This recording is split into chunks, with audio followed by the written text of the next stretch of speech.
We're here at Heiberg Forest. We're going to be hiking the nature trail. It's a really short trail, but it's a beautiful little trail with lots of variety in the woods. It's got creeks. So I've never been here in the wintertime. It's 0.6 miles. Got the snowshoes on for the first time this winter. We're going to check it out. Highly recommend this trail in the summertime for kids because of the diversity, because of the little streams and bridges, and it's a great place for kids. So let's check it out.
Once you cross the creek, you go from a hardwoods into this nice pine forest here.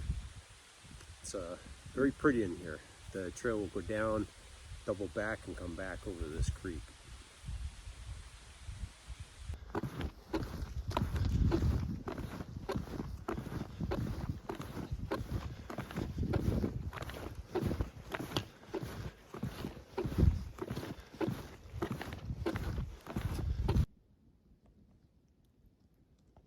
I said this is a good place for kids because it's a short hike and there's a lot of variety here. If you want to do something with your kids, there's 3 things that are good to teach kids in the outdoors. One is have them know when the kinds of trees change. Like you can see here behind me, there's pines, and then on the other side, it's hardwoods. It's good to know when things change in the woods. So if somebody gets lost or disoriented, you kind of got a sense of boundaries. The second thing you can teach kids to do is to look back behind them when they walk. Because when you look back, if you were to get turned around and you needed to go back down the trail, you want it to look familiar. So take a look behind. The third thing you can do with kids is have them figure out which way north, south, and east and west, and then when you change. So like behind me is north, and then you ask the kid, well, if that's north, which way is south? That would be straight ahead. So some good things to do with the kids in the woods to teach them how to be comfortable navigating in the woods. No, we're following the green markers, but the blue trail does cut across here and go west into Heiberg Forest. And as you can see down the trail here, there should be a green marker coming up.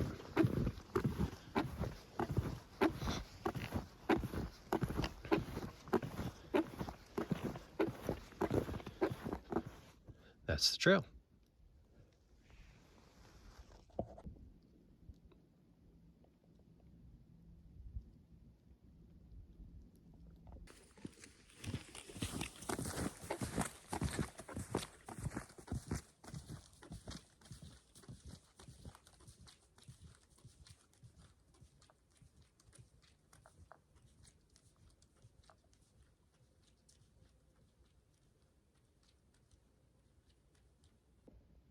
Another thing to get kids to identify are types of trees.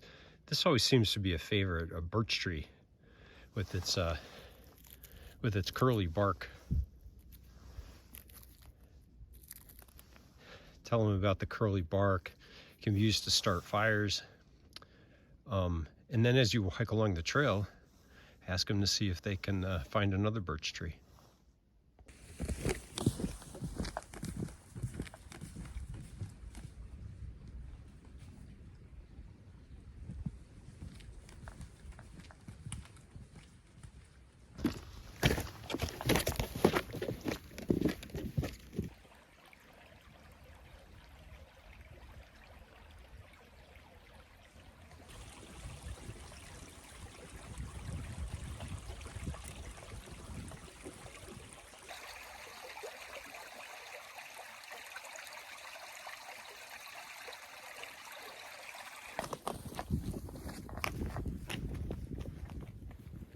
This is what I like about the nature trail, the diversity of the vegetation and the trees. Then you get a place like this. You just get this open field like in the middle of the woods here. So it's pretty neat. And then from here, when we go up the trail that way, we're going to go into a really dense pine forest. So that's pretty cool too.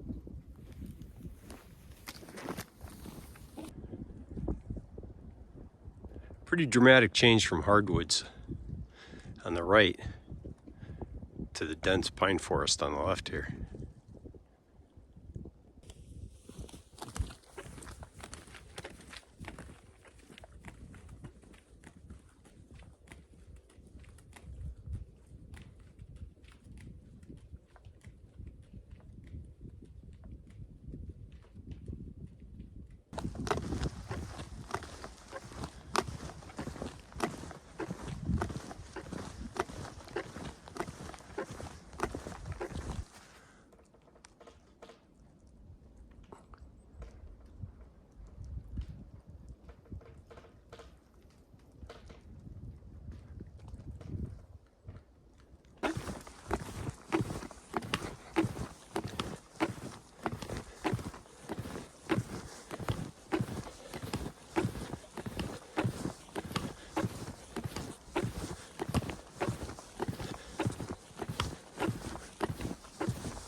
Okay, we're back at home, and I want to give just a brief overview of the trail, but first I want to explain how do you actually get here.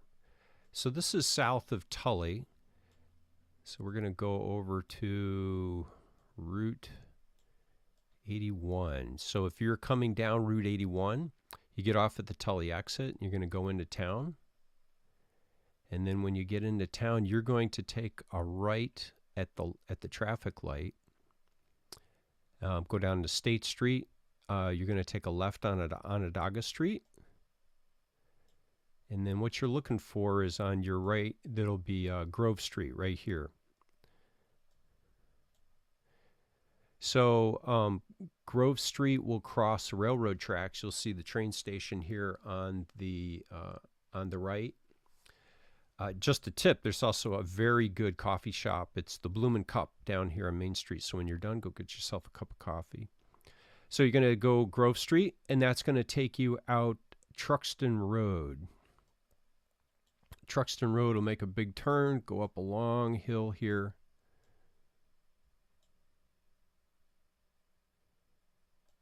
And then what you're looking for is Maple Ridge Road.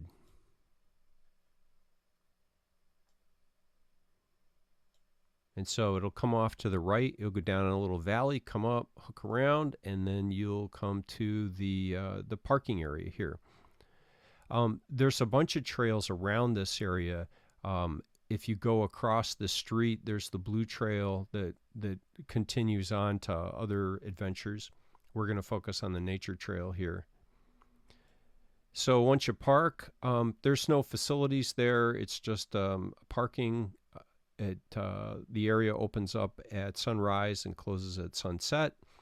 There's no mountain biking, just hiking along the trail here. If you have a dog, be sure the dog's on a leash. So you come down, there's a creek that runs through this area. You'll cross it down along here someplace. Once you cross the creek, then that's a beautiful little gorge in there. You're going to hike down. The trail actually where I hiked was down on this spur down here. It kept going, and it came around. And in the video, I talk about the blue markers and the green markers. And the blue marker takes you off on the Finger Lakes Trail. This is actually referred to as a spur off of the Finger Lakes Trail, the Onondaga Trail. Off to other adventures there.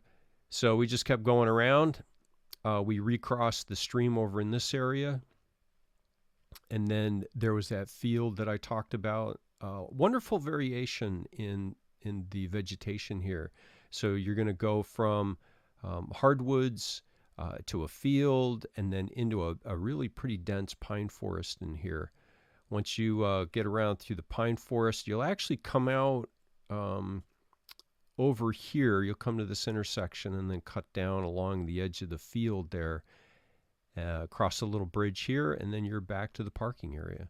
So 1.6 miles, I'm sorry, 0.6 miles, easy hike, great for kids, especially in the summertime. You get out there, you may want to, if it's raining out, it can get a little muddy along the trail here, so bring some shoes for mud. Great, like I said, a great hike for kids, so enjoy.